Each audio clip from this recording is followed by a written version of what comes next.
सोआ की जिंदगी बिल्कुल खुशियों से भरी हुई थी। कॉलेज में वो हर किसी की फेवरेट थी। उसकी मुस्कुराहट इतनी प्यारी थी कि लोग खुद ब खुद उसकी तरफ खिंचे चले आते थे। वो पढ़ने में भी तेज थी। टीचर्स उससे प्यार करते थे और क्लासमेट्स उससे जेलस भी होती थी। लेकिन इतनी अच्छी थी कि कोई उससे नफरत नहीं कर सकता था। उसके पास एक बहुत प्यारा सा बॉयफ्रेंड था जिसका नाम था मिन जून। वो कॉलेज का सबसे हैंडसम और पॉपुलर लड़का था। लोग कहते थे कि सोआ और मिन जून एक दूसरे के लिए ही बने हैं। दोनों में बहुत प्यार था। मिन जून हर छोटी सी बात पर उसका ख्याल रखता था।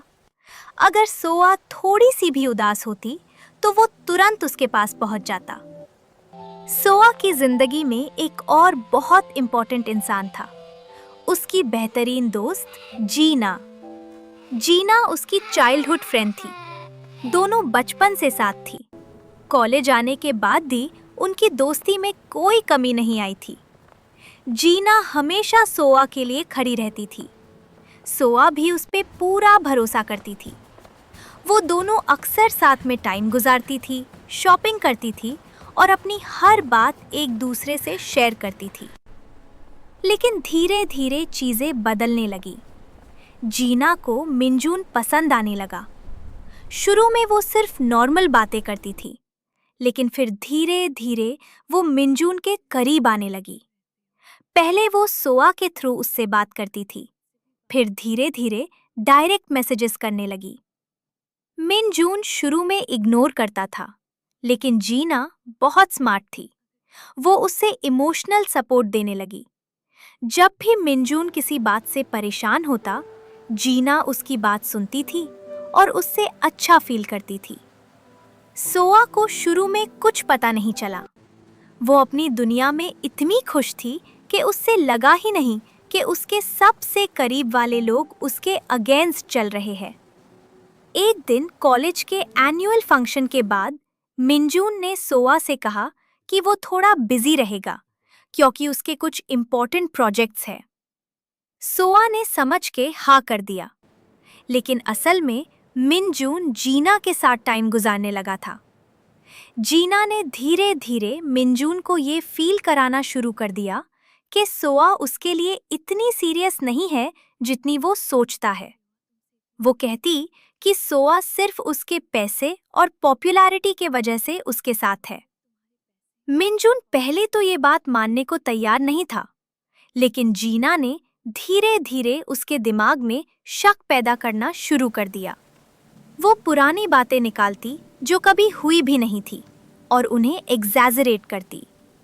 मिनजून का दिमाग धीरे धीरे बदलने लगा। सोआ को अब भी कुछ पता नहीं था। वो सिर्फ ये फील करती थी कि मिनजून थोड़ा दूर होता जा रहा है। जब वो उससे मिलने की कोशिश करती तो वो कोई ना कोई बहाना बना देता। सोआ का दिल दर्द करने लगा, लेकिन वो खुद को ये समझाती कि शायद वो बिजी है। फिर वो दिन आ गया जो सोआ की जिंदगी बदल के रख दे गया। कॉलेज के एक बड़े इवेंट के बाद मिनजून ने सोआ को कैफेटेरिया के पीछे बुलाया। वहां जीना भी मौजूद थी। मिनजून ने सीधा कहा कि वो अब सोआ के साथ नहीं रह सकता। उसने कहा कि उसका दिल बदल गया है और वो जीना से प्यार करता है। सोआ के पांव ताले जमीन खिसक गई। वो कुछ बोल नहीं पाई। उसके आंखों से आंसू बहने लगे। जीना ने उसके सामने ही मिनजून का हाथ पकड़ा और कहा, माफ करना सोआ, लेकिन प्यार किसी के कंट्रोल में नहीं होता। सोआ वहां से भागकर अपने घर चली गई। उस रात उसने बहुत रोया। उसको यकीन ही नहीं हो रहा था कि उसकी सबसे अच्छी दोस्त ने उसका सब कुछ छीन लिया है। उसका बॉयफ्रेंड, उसका प्यार, उसकी खुशियां, सब कुछ एक पल में खत्म हो गया। अगले कुछ हफ्ते सेवा के लिए बहुत मुश्किल थे। वो कॉलेज आना बंद करने लगी। उसके पास कोई बात करने वाला नहीं बचा था। जीना ने कॉलेज में ये अफवाह फैला दी थी कि सेवा ने खुद ही मिंजुन को छोड़ दिया था क्योंकि उसका किसी और से अफेयर चल रहा था। लोग उससे बात करना कम करने लगे। सेवा अकेली पड़ गई। मिंजुन भी धीरे धीरे जीना के साथ खुश होने लगा, लेकिन अंदर कहीं उसके दिल में एक अजीब सी बेचैनी रहती थी। कभी कभी उससे सोआ याद आती थी। उसकी मुस्कुराहट, उसका प्यार, उसका ख्याल, सब याद आता था। लेकिन वो अपने आप को ये समझाता कि शायद ये सही फैसला था। 2 महीने बाद एक रात मिंजुन को जीना के फोन में कुछ मैसेजेस दिखाई दिए। जीना ने अपनी एक दोस्त से बात की थी जिसमें उसने लिखा था कि उसने सोआ का बॉयफ्रेंड कैसे छीना। वो लिख रही थी कि सेवा बहुत नादान थी और उसने आसानी से उसका सब कुछ छीन लिया। मिंजुन का सर घूम गया। उसको सारी बातें समझ आ गई। जीना ने उससे झूठ बोला था। सोआ ने कभी उसके साथ बेवफाई नहीं की थी। ये सब जीना का प्लान था। मिंजुन ने तुरंत जीना को कॉल किया और उससे सारी बात की। जीना ने पहले तो इनकार किया, लेकिन जब मिंजुन ने उसके मैसेजेस दिखाए तो वो चुप हो गई। मिंजुन ने उससे कहा कि वह अब उसके साथ नहीं रह सकता। जीना ने बहुत कोशिश की, लेकिन मिंजुन ने उसे छोड़ दिया। मिंजुन ने सोआ से मिलने की कोशिश की। पहले तो वो उससे मिलने से इनकार करती रही। उसका दिल बहुत टूट चुका था, लेकिन मिंजुन ने हार नहीं मानी। वो रोज उसके घर के बाहर खड़ा रहता, उसके मैसेजेस का जवाब देता और उससे माफी मांगता। एक दिन सोआ ने उससे मिलने का फैसला किया। मिंजुन ने उसके सामने सब कुछ कन्फेस किया। उसने कहा कि उसने गलती की, कि वह जीना के झूठ में आ गया और कि वह सोआ के बगैर जिंदगी नहीं गुजार सकता। सोआ पहले बहुत गुस्सा थी।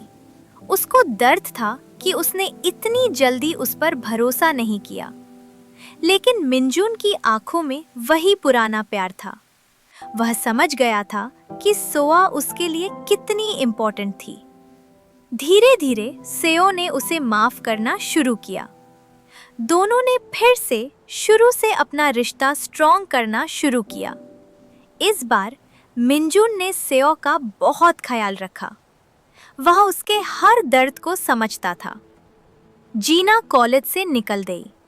उसके झूठ का सबको पता चल गया था। लोग उससे दूर रहने लगे। सोआ और मिंजुन की जिंदगी फिर से खुशियों से भर गई।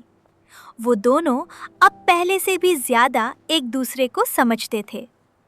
सोआ ने सीखा कि हर किसी पर अंधा भरोसा नहीं करना चाहिए, और मिंजुन ने सीखा कि सच्चाई सुनने से पहले किसी के बारे में गलत फैसला नहीं लेना चाहिए। आज भी जब सोआ मिंजुन के साथ बैठती है तो वो मुस्कुराते हुए कहती है, तुमने मुझे 2 बार जिताया है। पहली बार जब तुमने मुझे अपना बनाया, और दूसरी बार जब तुम वापस आए।